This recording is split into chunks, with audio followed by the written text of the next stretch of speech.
Hello mga idol, please like, share and subscribe for more novel stories to uploads. Diyos ng Digmaan, JC Entertainment.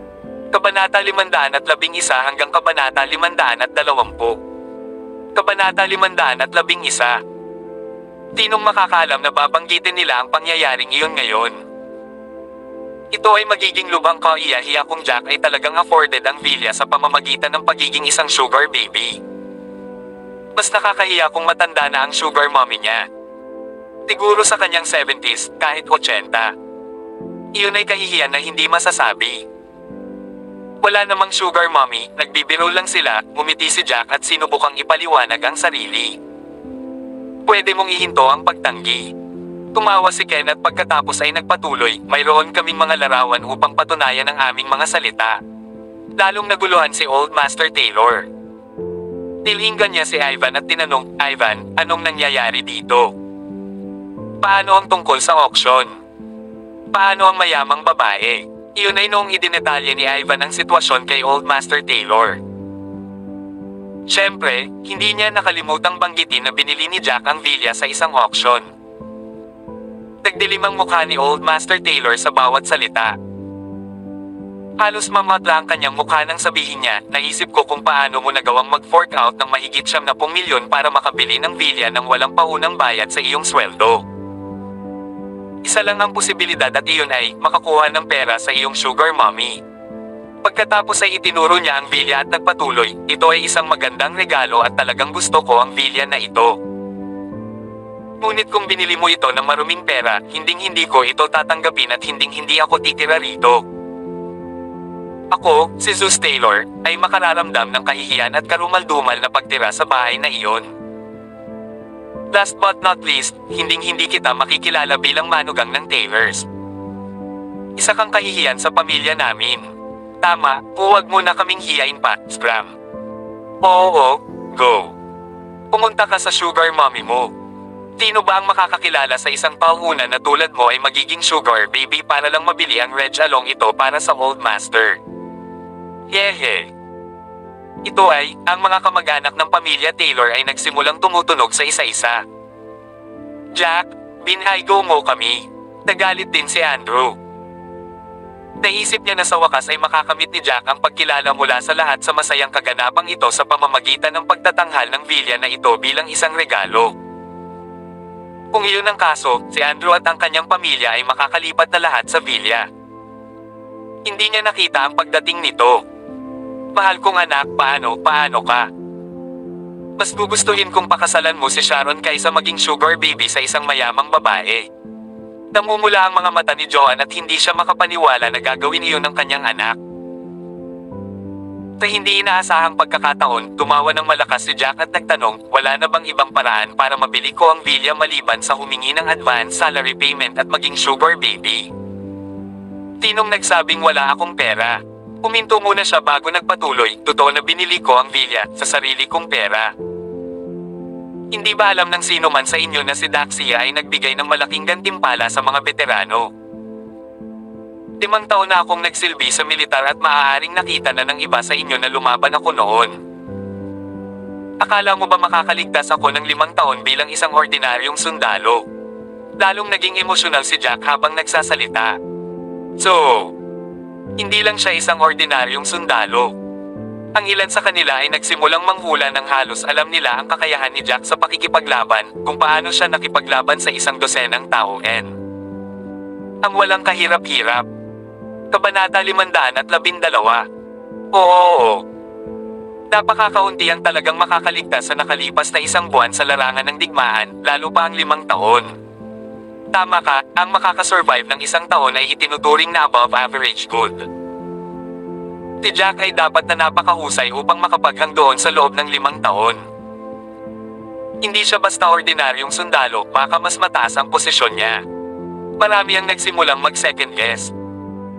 Sa pagkakaalam ko, halos 100 milyon na ang nagastos mo simula nang bumalik ka. Ang villa na ito ay gagasto sa iyo ng 1 pang 70 higit sa milyon. Kung ganoon, dapat ay binigyan ka ng gobyerno ng pensiyon na katumbas ng halaga ng isang pinunong commander, natatawang pahayag ni Ivan. Ma'am. May kilala akong assistant commander na nakatanggap ng 100,000,000 bilang pensiyon, ilang head commander. Siguro 200,000,000. So head commander ka, sumali si Ken sa guessing game. Mayroon ka bang dapat patunayan ang iyong posisyon bilang isang punong commander, Jack? Sa pagkakaalam ko, sino mang commander ay hahawak ng token ng commander bilang simbolo ng kanilang posisyon. Nais talaga ni Old Master Taylor na maipakita ni Jack sa lahat ang kanyang token upang patunayan ang kanyang post. Isyon at ang perang ginamit niya sa pagbili ng kanyang binili ay ang pera na nararapat para sa pagprotekta sa bansa. Sa kasong iyon, ito ay isang karangalan sa pamilya Taylor, hindi isang kahihiyan. Pinunasan ni Dennis ang kanyang nose bridge at pilit na pinipigilan ang kanyang pagtawa. Jack had his token pero hindi niya planong ilantad ang totoong pagkatao niya. Ang gusto lang niya ay mamuhay ng normal. Lahat ng tao sa bahay ay kailangang lumuhad at yumukod sa harap niya kung ibibigay niya ang kanyang token. Ito ay ang isa at tanging sa Daxia, tanging ang Supreme Warrior ang maaaring magkaroon nito. Si Jack ay maaaring magutos at mamuno sa sinuman sa hukbo. Lubhang walang konsiderasyon sa kanya ang pagpapakita ng token sa harap ng napakaraming tao. Malalagay siya sa gulo kahit na. Kung hindi niya ito ipapakita, siya ay matatawag na ang sugar baby. Kung gagawin niya, malalantad ang tunay niyang pagkatao. Nasa bakod siya at nagdilim ang ekspresyon niya. Ako, ano ang dapat niyang gawin? Anong problema? Ipakita mo lang sa amin ang token kung ikaw talaga ang head commander, isang karangalan, hindi dapat ikahiya.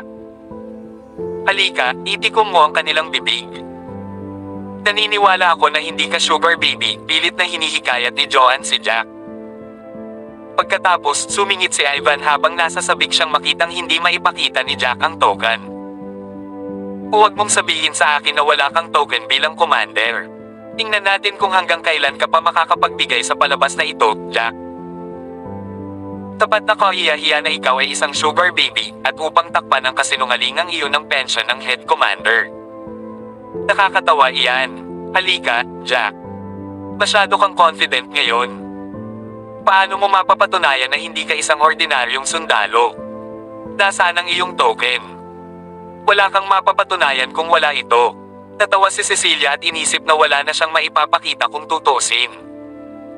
Kabanata 513. Mapait na ngumiti si Jack sa kasinabing, totoo naman na hindi ako ordinaryong sundalo. Sa katunayan, medyo mataas ang posisyon ko sa puwersang militar. Pero nawala na ang token ko, malamang binulsa yun kung saan. Kaya kung bakit hindi ko ibinunyag ang aking pagkakakilanlan sa lahat ng ito, nag-aalala ako na walang maniniwala sa aking mga salita ng walang token. Walang himag ang karamihan. Paano niya, naniniwala ako sa kanya. Naglakad pasulong si Selena. Noong una siyang bumalik, akala ko isa siyang ordinaryong sundalo at ilang daang libo lang ang nakasakay sa kanya. Nang maglaon, alam kong mali ang aking tansya, 5 taon ng paglilingkod sa militar ay kikita sana siya ng 10 hanggang 20 milyon. At nagkamali na naman ako. Ngayon sa tingin ko siya ay isang pinunong commander upang kayang bayaran ang vilya na ito. Magsasalita ka para sa kanya dahil asawa mo siya, Selena. Ang sweet talker, tumawa si Michael. Sa tingin mo head commander siya dahil lang sa binili niya itong vilya, hindi dahil sa kakayahan niya. Ngayon ano ang gusto mong gawin natin at paano tayo magtitiwala sa kanyang mga salita? Hindi niya kayang patunayan ang kanyang posisyon. Ma'am, sumingit si Neil.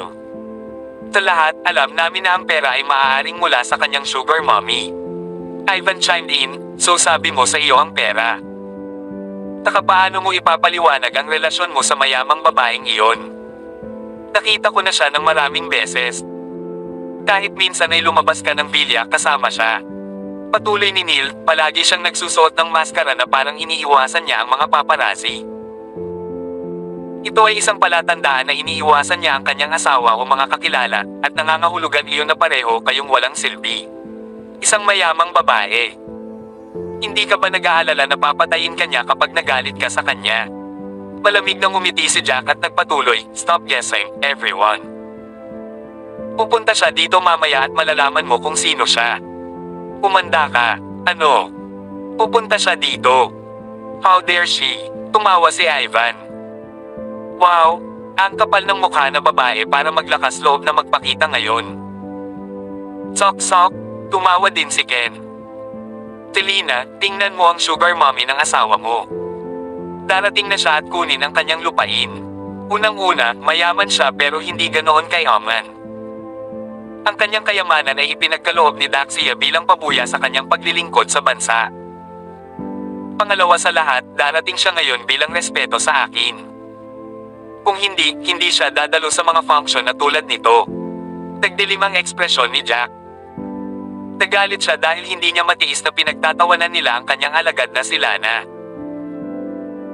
Kung hindi dahil sa kaarawan ni Old Master at sa maraming tao na naruroon kasama ang kanyang anak na babae at asawa, gusto niya talaga silang bugbugin para turuan sila ng leksyon. Talagang asar si Jack sa kanila dahil sa pagtulak sa kanya sa gilid ng bangin. Sok sok sok. So ibig mong sabihin, hindi siya ordinaryo. Tingnan natin kung sino itong pambihirang babae. Sa wakas makikita na natin ang mukha niya kapag tinanggal niya ang maskara niya para kumain. Tumawa si Ivan. Biglang may nagsalita sa pinto. Parang nanginginig ang boses. Dumating si Queen Hayes, hari ng digmaan na may 6 na bituin, at narito upang batiin si Old Master Taylor ng masaya at pinagpalang ika-7 kaarawan. Kabanata 514. Inaasahan ng lahat na makitang magpapakatangga si Jack nang biglang dumating ang 6 na bituin King of War upang ipagdiwang ang ika-7 kaarawan ni Old Master Taylor. Ano? Nandito na si Queen Hayes. Hindi mo siya dapat tawagin sa pangalan niya, dapat tawagin mo siyang King of War Hayes. Kung hindi, maaari ka niyang sampilan hanggang mamatay kapag nakita niyang walang galang ka. Diyos ko, siya ang hari ng digmaan, isang 6-star na hari ng digmaan. Anong ginagawa niya dito sa function na ito? Ito, ang aming karangalan. Nagsimula ng talakayan ng mga kamag-anak ng pamilya Taylor at halatang namangha sila. Ang hari ng digmaan Hayes ay nag-aalok ng isang regalo sa cash na nagkakahalaga ng 60 milyon. Inihayag ng lalaking namamahala sa pagtanggap at mga regalo. Hindi ko talaga alam kung ano ang angkop na red chalong makukuha at hindi ako pamilyar sa iyong mga libangan. So I decided to give you cash, that way, you can spend it to your heart's content. Naglakad pangarap si Queen habang tumatawa ng malakas. Para siyang lalaking masayahin. Hari ng digmaan Hayes, ikaw ay masyado kang magalang. Karangalan naming pagsilbihan ka bilang panauhin dahil alam namin na bihira kang dumalo sa mga pagdiriwang kahit na iniimbitahan ka. Ang iyong presensya dito ay isang malaking karangalan, hindi mo ako kailangang ihanda ang anumang mga regalo. Masyado kang mapagbigay. Sobrang natouch at nagulat si Zeus na nakatanggap ng ganoong bisita. Ito ay sa labas ng kanyang inaasahan na nakatanggap ng 3 marshal sa kaganapan Whatmore, isang 6-star war king. 60 million. Napakagandang regalo niyan, na naghoy ang ilang mayayamang mga ngalakal. Bakit kaya mag-aaksaya ng pera ang hari ng digmaan? Dumating na sina Master Wilson at Young Master Wilson upang ipagdiwang ang ika-7 kaarawan ni Old Master Taylor.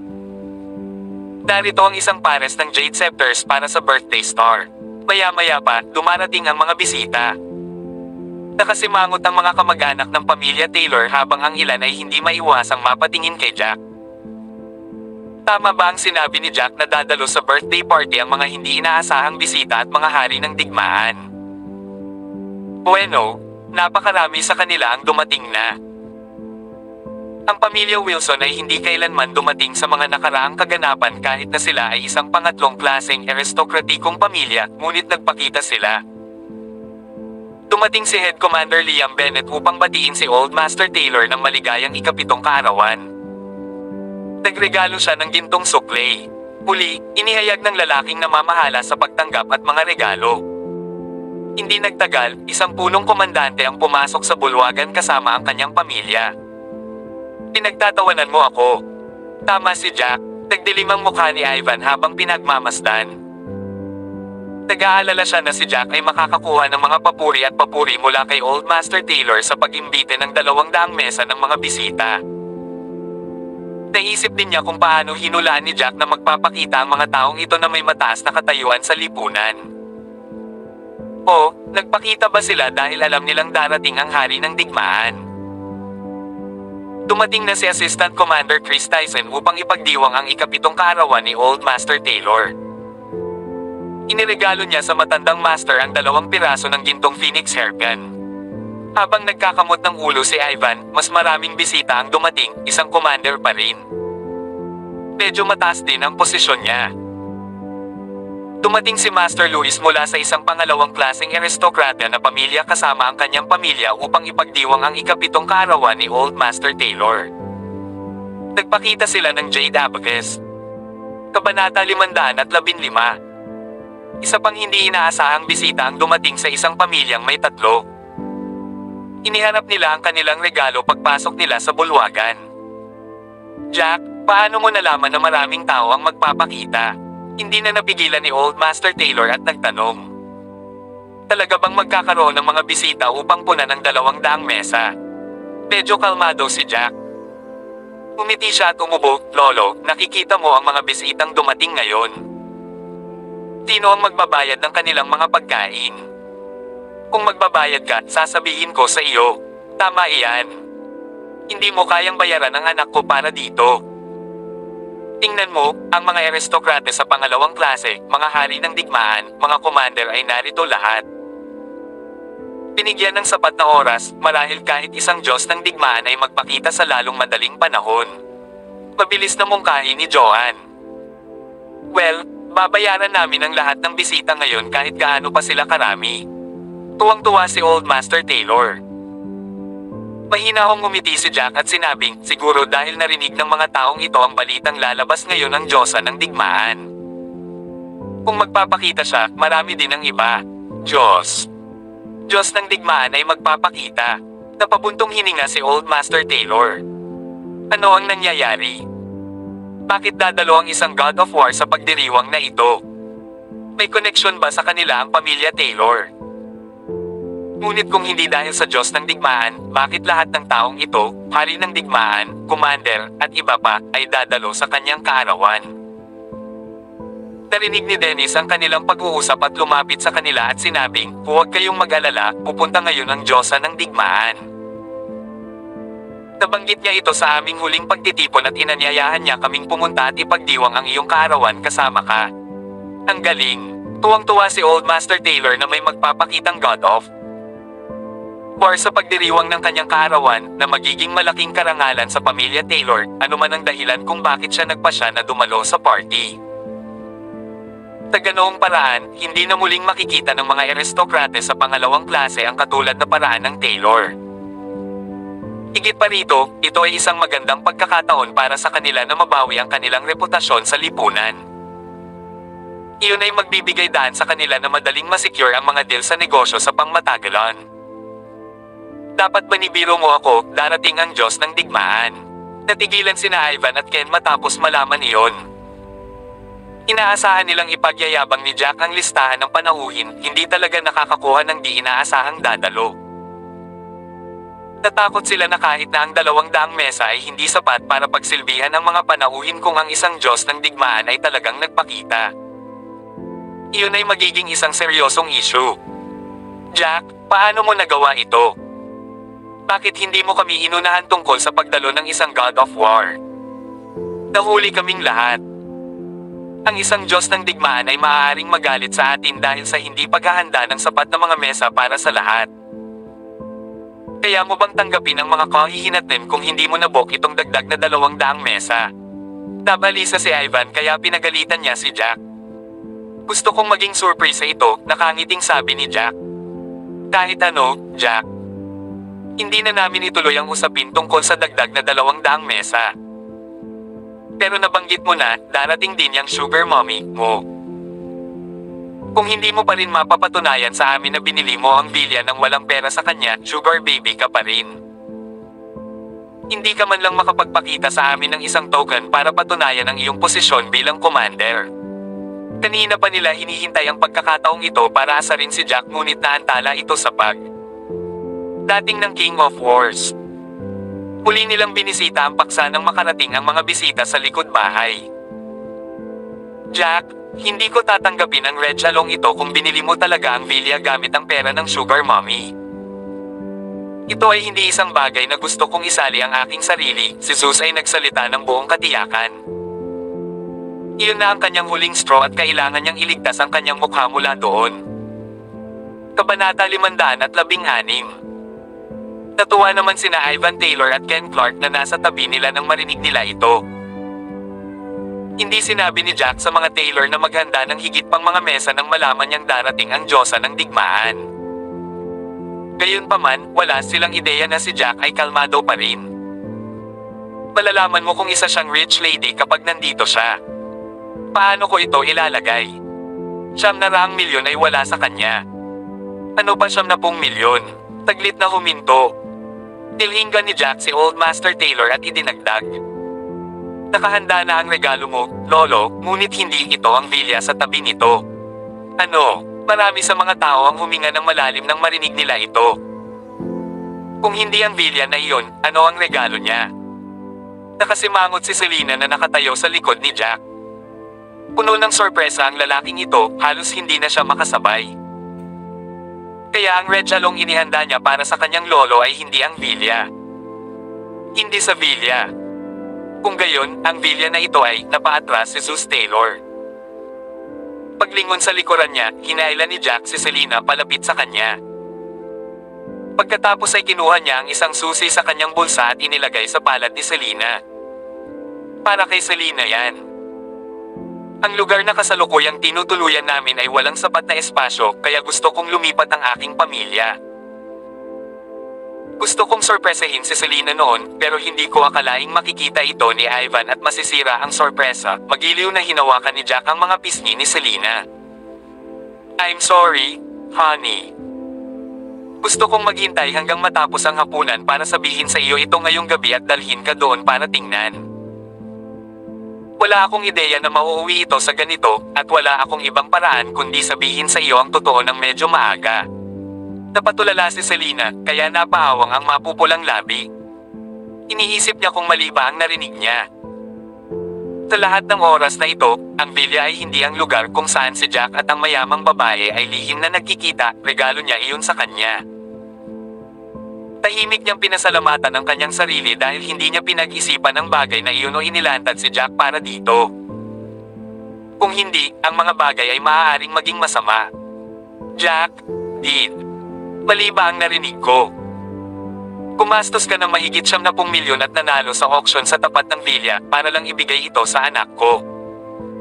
Para manatili doon ang buong pamilya natin. Napalunok si Fiona, halatang excited. Tauna ay nabigo kay Jack dahil naniniwala si Fiona na nakikipaghalikan siya hanggang sa isang mayamang babae, muli siyang masaya sa sandaling ito. Mukhang mali talaga ang pagkakaintindi niya kay Jack. Nakangiting walang pakialam si Jack. Huwag kang mag-alala, inay. Wala pa ang deed para sa villa, pero kay Selena lang iyon. Ang bahay na ito ay binili para sa kanya. At saka, hindi nararapat na kasama namin si Kylie na matulog sa iisang kwarto. Total, 4 years old na si Kylie. Nakakamangha. Iyon. Sa amin talaga ang bahay na iyon. Excited na pumalakpak si Kylie. Astig yan. Mommy, may bago tayong bahay. Shabing. Isang napakalaking bahay. Umasim ang ilong ni Selena. Ang pait na naranasan niya sa buong 5 luhang ito ay tuluyang napalitan ng mga luha ng kaginhawaan na tumulo sa kanyang mukha. Mommy, bakit ka umiiyak? Napakunot ang noo ni Kylie nang makitang umiiyak si Selena, halata sa mukha niya ang pag-aalala. Lumuhad si Selena at tinapik ang maselang maliit na ulo ni Kylie. Huwag kang mag-alala, Kylie, masaya lang si Mommy, naiiyak na wika niya. Ito ay masayang luha, okay? Malapit na tayong tumira sa isang malaki at komportableng bahay. Napuno ng emosyon si Jack habang nakatingin sa kanyang mahal na asawa na nakaluhod sa harap ng kanilang anak. Maraming paghihirap ang dinanas ni Selena sa loob ng 5 taon na ito. Mula ngayon, kung siya ay gusto, kusang loob niyang ibibigay sa kanya ang buong mundo.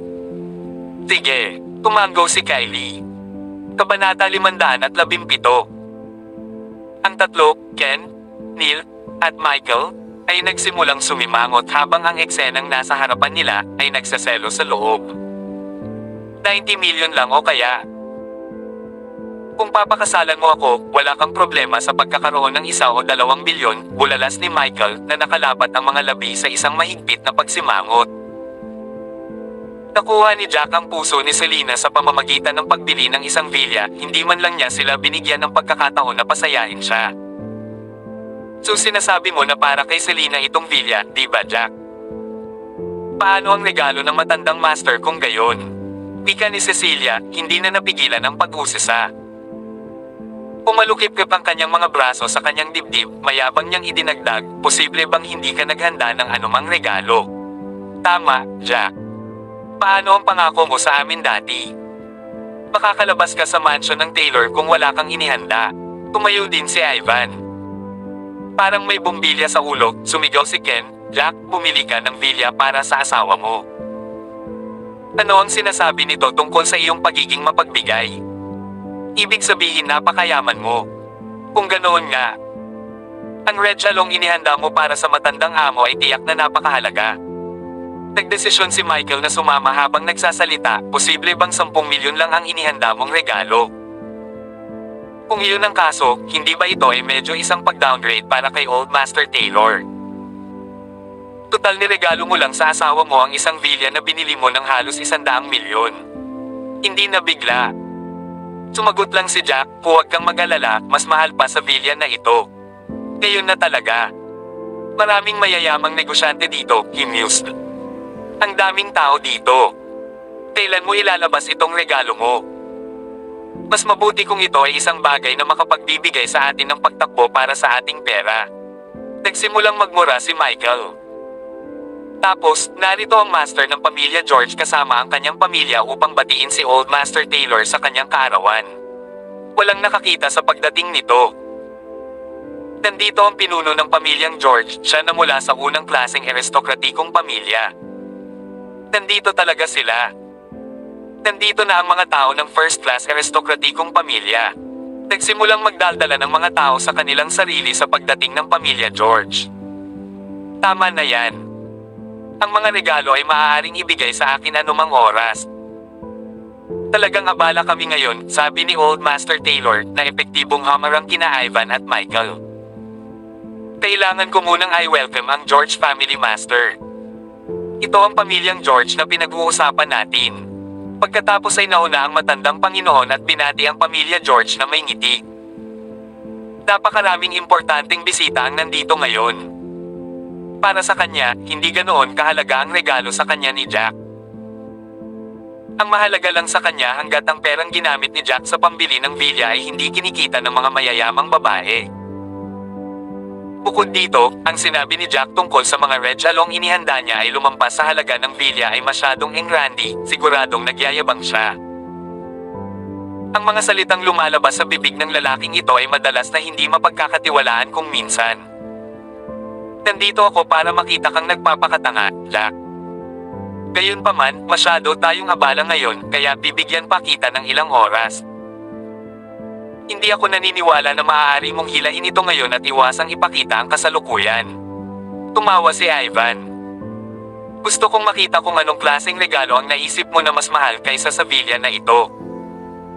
Naghihintay ako sa sandaling ang kasalukuyan ay nagbubulag sa ating mga mata. Lumapit din si Ken at ngumiti ng malamig. Tinusundan ka kamakailan ng mga subordinate ni Young Master Hugo at iniulat nila na hindi ka bumibili ng anumang mag-agarang bagay. Pumapasok ka lang sa trabaho at umuwi araw-araw. Bukod doon, nag-inquiries din kami at nalaman namin na walang paunang bayad ang pamilya Drake para sa sweldo mo. Gusto kong makita kung paano mo ipapaliwanag ang mga bagay na ito at paano mo ipapaliwanag ang tungkol sa mayamang babaeng iyon. Kami ay naghihintay para sa iyo. Gusto kong makita kung hanggang kailan mo kayang pigilan ang mga bagay-bagay. Kabanata 518. Pinabati kita, Master Taylor. Inalok siya ng George family master ng isang maliit na ngiti, ibinigay kay Master Taylor ang kanyang regalo, at pumasok sa loob. Jack. Napakasaya na makita kang muli. Isang kaakit-akit na babae. na nakasuot ng puting damit na may mga pattern ng bulaklak na nagpapalamuti sa damit, ay lumitaw mula sa likod ng patriarch ng pamilya George. Agad siyang tumakbo palapit kay Jack nang makita niya ito. Nako, na-miss kita ng sobra. Bahagyang kumaibot ang mga sulok ng bibig ng kanyang ama nang makita niyang nasa sabik ang kanyang anak nang makita si Jack. Hindi siya nakaimik. Hindi niya maintindihan kung bakit mahuhulog ang anak niya sa lalaking ito. Oo, si Jack ay may kasanayan sa medikal at pantay na talino sa maraming iba pang aspeto, ngunit mas matanda siya kay Sharon. Para bang hindi sapat iyon, mayroon siyang asawa at isang 4 na taong gulang na anak. Ang kanyang anak na babae, sa kabilang banda, ay highborn at hindi kapani-pani walang maganda. Ang paghahanap ng angkop na kandidato para sa kanyang kamay sa kasal ay magiging kasing dali ng pay. Sino ito? Napaka-gorgeous niya. Si Ivan, Ken, at ang iba pa ay pinagmasdang mabuti ang babaeng ito. Kinailangan niyang maging miyembro ng pamilyang George dahil kasama niya sila. Sharon George ito. Hindi ba ginamo ni Jack ang kanyang sakit? Mahal ko. Ibang-iba na siyang tao kapag pamayat na siya. Per figure, per pretty face. Napalunok ng laway si Michael. F-sick. Kung alam niyang si Sharon ay magmumukhang prepossessing pagkatapos magpayat, sana ay hinabol na niya ito sa simula pa lang. Wala siyang ideya na ang babaeng ito ay isang hiya sa isang bato. Sinong makakaalam na ang babaeng ito ay maaaring maging napakaganda? Tingnan mong mabuti ang kanyang mga mata, si Sharon George. Nahihiya si Ken. Nandito talaga si Sharon. Noong nasa auction house sila dati, ang babaeng ito ay nahuhumaling kay Jack. Sa kanyang kasalukuyang saloobin, posible ba? Oh, Miss Sharon nandito na. Bago pa makasagot si Jack, agad na lumapit si Fiona para salubungin si Sharon na may ngiti sa labi. Matagal nang hindi nagkita. Talaga, auntie. Long time no see. Umiti si Sharon sa babae bago naglakad palapit kay Jack. Ang mapang-eniyayang mapupulang labi niya ay sumilay sa isang matamis na ngiti habang siya ay namumula. Hindi kita nakita nitong mga nakaraang araw, at ngayon ay sa wakas ay makikilala na rin kita. Kamusta ka na? Nakatayo sa tabi nila, hindi nakaimik si Selena. Pinaliwala lang ba siya ni Sharon George, ang tunay na asawa ni Jack? Ayos lang ako. Awkward na ngumiti si Jack. Sa halip na aliwin siya. Gayunpaman, tumingon si Jack sa kanyang asawa at sinabing, "Maglakad-lakad tayo sa hardin doon." Mahal. Palibhas ay naantig sa pagiging maasikaso ng kanyang asawa, malumanay na sumagot si Selena, "Okay."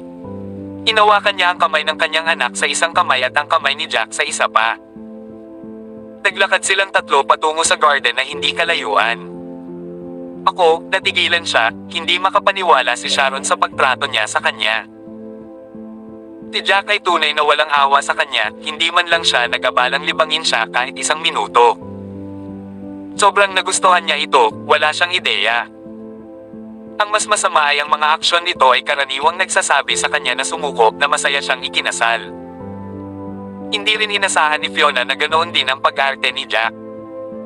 Parehas siyang natulala.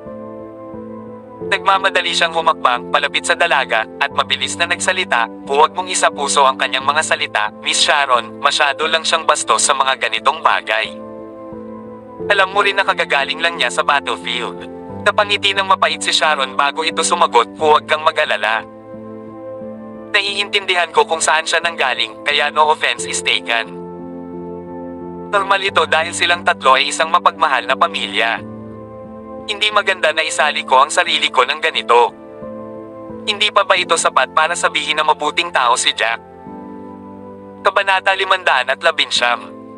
Napakabuti na naiisip mo iyon. Huwag sumuko, Miss Sharon, ang tiyaga ay tagumpay. Naiintindihan mo ba? May impresyon si Fiona na talagang madidismaya si Sharon sa nangyari, ngunit hindi niya inaasahan na magkakaroon si Sharon ng kakaibang paraan ng pag-iisip tungkol dito. Ito lamang ang nagpasaya kay Fiona, laging umaasa na maaari pa ring isaalang-alang ni Jack na maging pangalawang asawa si Miss Sharon. Hindi sila mahirap gaya ng dati, ngunit sino ang nagsabi na ang isang tao ay maaaring magkaroon ng labis na pera? Kasabay nito, dahan-dahang nilapitan ni Michael ang batang Miss habang kunwaring nag-aalis ng lalamunan. Ahem. Miss Sharon, ang tagal na nung huli tayong nagkita, he spoke. Matagal na tayong magkakilala, pero wala pa rin akong phone number. Magpalitan tayo ng mga numero para makontak natin ang isa't isa, at uminom tayo tuwing libre tayo. Mabilis na naabutan ni Neil at agad na tumakbo papunta sa kanila. Oo, tama, Miss Sharon. Magpalitan tayo ng mga numero, at makakalabas tayo para sa mga karaoke session kapag libre tayo. Kung tutuusin, ang kasalukuyang Sharon ay hindi ang dating mataba. Halos magkaribal ang figure at mukha niya kay Selena. Higit sa lahat, mas mayaman ang kanyang pamilya kaysa sa kanila, at siya ay 20 taong gulang pa lamang. Ang pagsnapong sa kanya ay katumbas ng pagtama ng jackpot. Ganun pa man, kumaibot ang sulok ng bibig ni Michael nang makitang papalapit si Neil. Ang bastos na si Neil ay walang hiya. Kanina pa niya sinusubukang kausapin si Miss Sharon bago hiningi ang numero nito. Bakit nandito rin ang tanga? Nagulat sila, ang unang sagot ni Sharon ay isang tawa. Paumanhin, ngunit sa palagay ko ay hindi na kailangan iyon. Sagot niya, hindi nagabala na aliwin sila. Umiti siya ng malamig. Akala mo ba hindi ko malalaman na pinagsalitaan mo ako ng kalokohan sa likod ko noong mataba ako? Narinig ko rin na Fatty, ang tawag niyo sa akin. Mali ba ako? Nahihiya si Neil at Michael, hindi makasagot ng maayos sa loob ng ilang sandali. Hindi nangyari iyon. Nagmamadaling sagot ni Neil na may awkward ng ngiti sa labi niya. Nakikita kong iniistorbo ka namin ngayon, kaya hahayaan ka na lang namin. Gayun pa man. Kung kailangan mo ng isang tao na samahan ka sa mga inumin o anumang bagay, maaari mo kaming hanapin. Oo, Miss Sharon, mag-chat pa tayo kapag may oras tayo. Tumikim si Michael na parehong napahiya. Sa sandaling iyon, narito ang Panginoon ng pamilyang Yam kasama ang mga miyembro ng pamilyang Yam. Pinabati nila si Old Master Taylor sa kanyang ikapitong kaarawan at kasalukuyan, dumating na ang pamilyang Yam, isa sa 4 na pinakakilalang pamilya. Nalaman nila na ang Diyosa ng digmaan ay dadalo sa ikapitumpong kaarawan ni Old Master Taylor, kaya pinili nilang dumalo at nagdala ng mga regalo. Walang ideya si Zeus na ang buong tapang na sinabi ni Jack ay totoo. Hindi lang naroon ang mga assistant commander at head commander, ngunit medyo marami rin ang mga marshal dito. Nandito ang mga mayayamang negosyante na sa simula pa lang, ang pangalawang klase ng mga maharlikang pamilya, at maging ang mga first class na aristokratikong pamilya. Nang makita niya ang pagsalakay ng mga tao na bumaha sa lugar, pinunasan ni Old Master Taylor ang kanyang pawis. Sa kabutihang palad, naghanda si Jack ng karagdagang 200 mesa. Kung hindi, walang sapat na upuan para sa napakaraming tao. Narito ang master ng pamilya Mont kasama narito ang master ng pamilya Roy kasama ang mga miyembro ng pamilya Roy. Nandito na sila, ang dalawang iba pang unang klase na aristokratikong pamilya ay nagpakita sa wakas, na tinutupad ang pagdalo ng lahat ng 4 na pangunahing pamilya. Bagamat ang kasalukuyang pagdalo ay isang tagumpay sa sarili, ang ikinagulat ng karamihan ay nang ipahayag ng isang matunog na boses. 8-star King of War, Skylar Celestino ay narito upang batiin si Old Master Taylor sa kanyang ikapitong kaarawan at maghandog ng retsalong 80 milyon. Kabanata 520. Oh my God! Maging ang hari ng digmaan na si Skylar Celestino ay nandito na. Isang matalim na paghinga ang isa sa mga assistant commander na nabigla nang marinig ang anunsyo. Tama iyan. Hindi man lang dumalo si King of War Celestino sa pagtitipon ni King of War Magnus Sutherland para sa mga veterano, hindi ko inaasahan na dadalo siya sa party na ito. Pinunasan pa ng isang regular na sundalong nakatayo sa kanilang tabi ang kanyang mga mata bago tumingin sa nasa katanghaliang gulang na lalaki na pumasok mula sa pasukan. Walang nagkakamali, si Skylar Celestino talaga. Isa itong 8-star na King of War, ang kanyang posisyon at katayuan ay mas mataas kaysa sa ibang Kings of War. Bukod doon, nakamit niya ang maraming magagandang tagumpay sa oras na ito. Kahit si Quinn ang nasa harapan niya, kailangan niyang tawagin si Skyler bilang big brother niya. Ito mismo ang buod ng reputasyon ni Skyler sa mata ng publiko. Ito ay dapat asahan. Tutal, darating din ang Diyosa ng digmaan. Si Skyler Celestino ay hindi mahilig sa mga pagtitipon at may malasakit na personalidad, ngunit kailangan niyang bigyan ng mukha ang Diyosa ng digmaan. Talagang hinahangaan niya ang Diyosa ng digmaan, si Lana Zex. Umiti nang walang pakialam ang isa sa mga major. Kaya inaasahan ko ang pagdalo ng Diyos ng digmaan, at sigurado, narito siya. Tumango ang lahat. Wala silang ideya na napakaraming mahahalagang tao ang pupunta rito sa isang maliit na party ng pamilya Taylor. Lolo. Ang mga tao rito ay pawang mga taong may mataas na katayuan. Laking gulat ni Ivan na wala siyang ideya kung sino ang dapat niyang unang kausapin, lahat para magkaroon ng maagang koneksyon sa kanila. Hindi siya pamilyar sa lahat ng majors at marshals na ito, at wala siyang ideya kung sino ang kakausapin. Napunta rin iyon para sa 8-star King of War. Gusto ni Ivan na mapalapit sa kanila, ngunit natakot siya na hindi niya magawang makipag-usap sa mga taong ito. Siya ay isang nerve-wreck, kaya hindi siya nang ahas na humakbang pasulong. Napakaraming mahahalagang tao sa pamilya Taylor ngayon, at paulit-ulit nilang sinira ang kanyang kaalaman. Nandito din siya. Si Jack ay, sa sandaling iyon, naglalakad kasama sina Selena at Kylie sa hardin. Dahil isa lamang siyang manugang sa pamilya Taylor, hindi niya lugar para tanggapin ang mahahalagang bisita. Kaya naman, ginamit niya ang panahong ito para samahan ang kanyang asawa at anak na babae. Pero napakunot ang luho niya nang makita si Skyler sa party. Isa si Skyler sa iilang tao na nakakaalam ng tunay niyang pagkatao. Pinsan na niyang nailigtas si Skyler sa isa sa mga bakbakan nila sa larangan ng digmaan.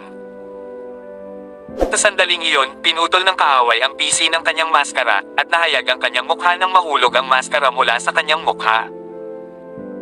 Kaya naman, isa si Skyler sa iilang tao na nakaalam ng pagkakakilanlan ni Jack bilang Supreme Warrior. Napansin ni Selena ang banayad na pagkabalisa sa mukha ng kanyang asawa habang nakatitig ito sa King of War. Anong nangyari? Tanong niya.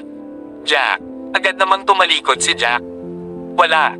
Agad niyang iniba ang usapan nang magsalita ito, Honey, do you hate me for buying this villa?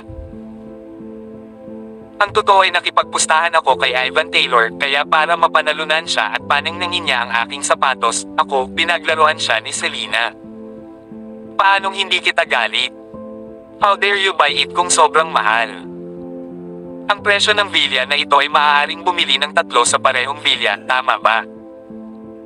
Kung ako iyon, mas gugustuhin kong matalo si Ivan at pakinisin ang kanyang sapatos. Tiyak na hindi iyon, mabilis na depensa ni Jack sa sarili.